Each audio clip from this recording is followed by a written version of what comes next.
Welcome back, virtual. This is your humble professor, Dr. Daniel, and full day outside, although you can't see. It's March 1st, and the skies are blue, and it feels like spring. When we last met together, we looked at the formation of the African Methodist Episcopal Church, the stream that became independent from the Methodist Episcopal Church in 1816. We also noted that that stream had a direction that never left the Methodist Episcopal Church in the work of Zoar Church. I also want to, in this part 2 of the African American Methodist experience, look at a direction that is quite forgotten. It is the direction of the AME to the world in Africa in particular. Daniel Coker, who was the leader of the African Americans in Baltimore. You will recall the Lovely Lane congregation where the MEC was birthed in the Christmas Conference, 1784. Daniel Coker was a converted Methodist. He was converted under Robert Strawbridge. He was ordained very early in his life as a young man. He was ordained by Francis Asbury. He was educated by his slave owner, and then along with the slave owner's children. And Daniel Coker became one of the great thinkers and writers that ultimately helped shape many of the modern notions of African American independence, liberation movements, and even helped shape the biblical theology of liberation. But anyway, Daniel Coker and Richard Allen disagreed.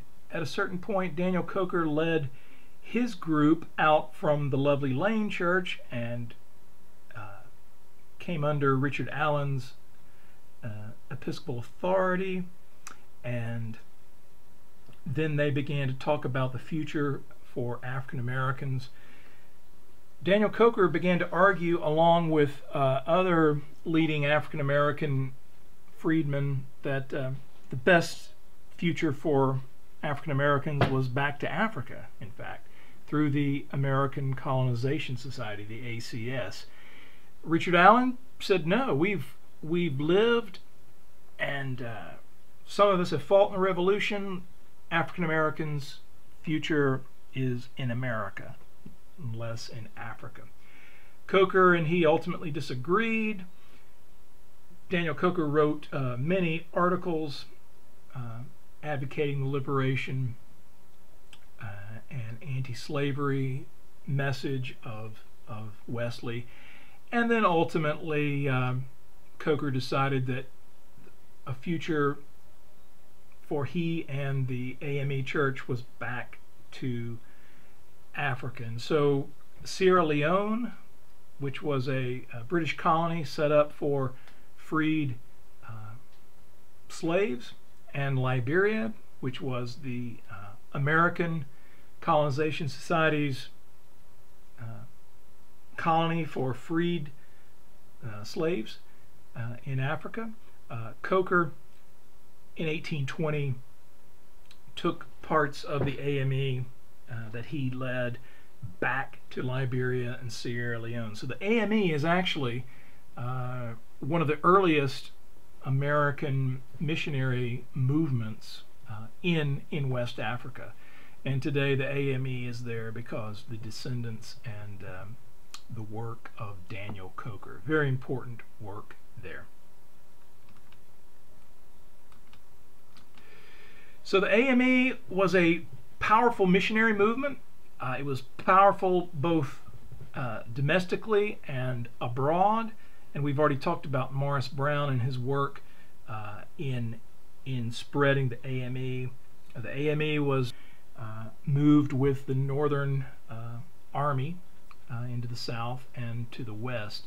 Morris Brown was the second bishop and the namesake for Morris Brown College here in Atlanta. He was a strong missionary leader. And we've talked about Daniel Payne as well, who was also active in working in the South. In particularly Philadelphia produced one of the great early African American female leaders and preachers, Jarena Lee. She had a dream one night in which she took a text and began to preach, and preached so successfully in her dream that she woke up the next day and began to think that perhaps she had been called to the ministry. She perhaps doubted that and said perhaps Satan was tempting her, but she continued to feel this call to preach to the point where she went to Richard Allen. She was a member of Bethel AME, that early great congregation founding the AME denomination.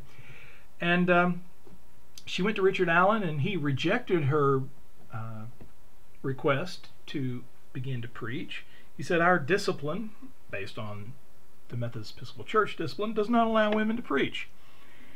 She continued to struggle with her call until one day she was at Bethel AME, and a preacher was overcome with exhaustion and was sick and could not finish the sermon, and she immediately sprang into the pulpit and completed the sermon with a power that the congregation had not seen before. Bishop Richard Allen happened to be in the congregation, and then he came up to her later and said, "You do have an unusual power and call to preach."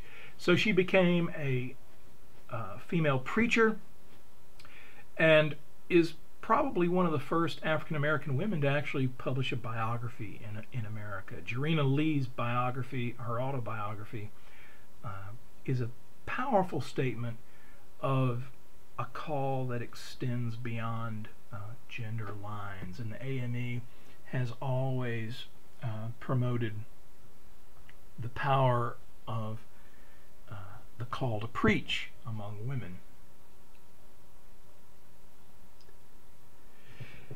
Now we're going to quickly transition to another African Methodist experience, the AME Zion. Similar themes emerged. The AME, which emerged out of Philadelphia's St. George's Church, the AME Zion had a similar dynamic at work from the John Street Church in New York City. Peter Williams, who was the African American sexton who oversaw the work of the John Street Church in that role of, we would call it a deacon today. He was a tobacco worker and owned a tobacco store, and Peter Williams, who had been working as a deacon there, led a walkout into a separate meeting for the African Americans in the John Street Church. And so Peter Williams and this man James Varick, who was another leader of the John Street Church in New York City, create the Zion Church, which is today the first black, it's still today the first black led church in New York City. And this is the church there in New York City, the AME Zion. You can see here on the map of New York City, 1820, a number of African American independent churches linked together. Here's the Zion Church, and Wesley Chapel, which is not too far. This is where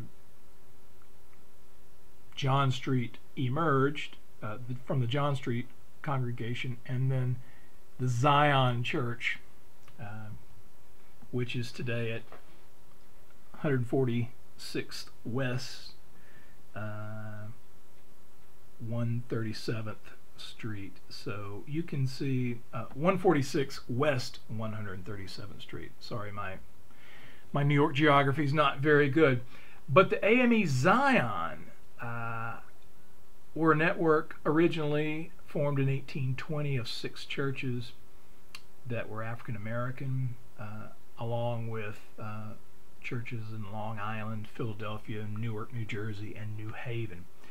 Again, the AME Zion largely confined to northeastern cities until the Civil War, and then you can see that their work quickly spread after the Civil War with the new freed slaves after the Emancipation Proclamation of 1863. You can see that the work of the AME Zion even extended into the Bahamas by 1877. It's a worldwide movement, and you can see here that even by the end of the American Civil War, the AME Zion had spread to California as well, with Dakota missions and missions to the Midwest. The AME Zion is still a very vibrant worldwide missionary movement. It counts among its leaders famous African American leaders such as Harriet Tubman, the leader of the Underground Railroad, who became an AME Zion leader after her escape and leadership within guiding ex-captives from the South. Harriet Tubman bought a old age home for African Americans and created an AME Zion elder care facility with the remaining funds in her retirement. Frederick Douglass, the great abolitionist, first African American diplomat appointed to Haiti, consul to Haiti, publisher, anti-slavery abolitionist, got his start as an AME Zion class leader and local preacher, and continued the legacy of anti-slavery that is within the heart and soul of true Wesleyan Methodism. And he, in one of his last letters in publishing in 1894, began to criticize the lynching of African Americans in the South. He said, "I've heard much about this New South. Please tell me if you've seen any such New South in your travels. I fear that the New South is but a slightly revised edition of the Old South, like an old jail that was torn down and a new jail was erected around the prisoners." I think there is some resemblance to this so-called New South, and I will continue to think so until I hear less of lynch law and lawless violence in the South in that section. So the AME Zion continued to have a prophetic witness through Frederick Douglass and Harriet Tubman, and it continues as a major part of the worldwide Methodist family. You can see here from the organizing conference of 1820, the AME Zion moved from very small membership churches, 763 at the Zion Church, and you can see those statistics there. By 1880, already had 275,000 members worldwide, and today you can see the worldwide distribution of the AME Zion even into India, mostly in South Africa, but with sizable churches in Great Britain and even in Latin America. Close to 1.5 million members. Certainly, with its 3,500 plus preachers as of 2005, is a significant body within worldwide Methodism.